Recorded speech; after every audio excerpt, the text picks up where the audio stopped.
සාමිකාරයෙක් බංකරේ ඉඳන් ඉස්සිලා බලන් ඉඳීවි උණ්ඩ නෑනේ බන් උණ්ඩ නෑ මචන් උණ්ඩයක් තියන් බලන්න මේ වදන් ටික ඇත්තෙන්ම මෙරට ආරක්ෂකයන් විහිළුවටගෙන ඔන්න නීච තත්වයට ඇද දමන්නේ සිංහලයේද රටක වාචික නිදහස තිබූ පමණින් මෙවැනි කුචීත නොහොබිනා දේ කරන්නේ මෙරට නිවට අවජාතක පාහරයෙන් පමණි.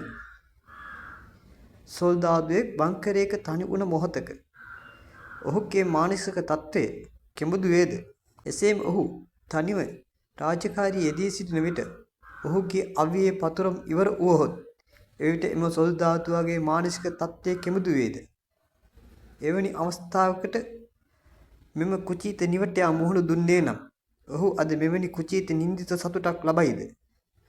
බලන්න එම නිවටයාගේ නිවටකම පසුපස ගොස් කුචීත සතුටක් ලබන ටික්ටොක් ග්‍රාහකයින් පිරිස. මම දුටුවා යුද හමුදා නිල ඇඳුමක් ඇඳගෙන එක් නින්දිත කාන්තාවක් මෙම කුප්ප ගායනයට වීඩියෝ එකක් කර ඇති අයුරු. ඇය ඇගේ නිර්වතින් එම වීඩියෝ කළා නම් එය වඩා යහපත්. එම අභීත නිල ඇඳුමට නිකරුණු කර. ඒ කුචීත වීඩියෝ කරේ කාගේ නිල ඇඳුම ඇඳගෙනද? ඇය නිකරු කළේ ඒ කාහටද?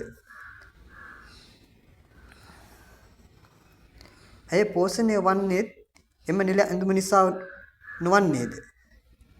ඇත්තෙන්ම ඔබ අද අත්විඳින නිදහසේ ක්‍රියාකාරී සමාජිකයන් මේ ආකාරයෙන් කුචීත කරන්නේ ඇයි?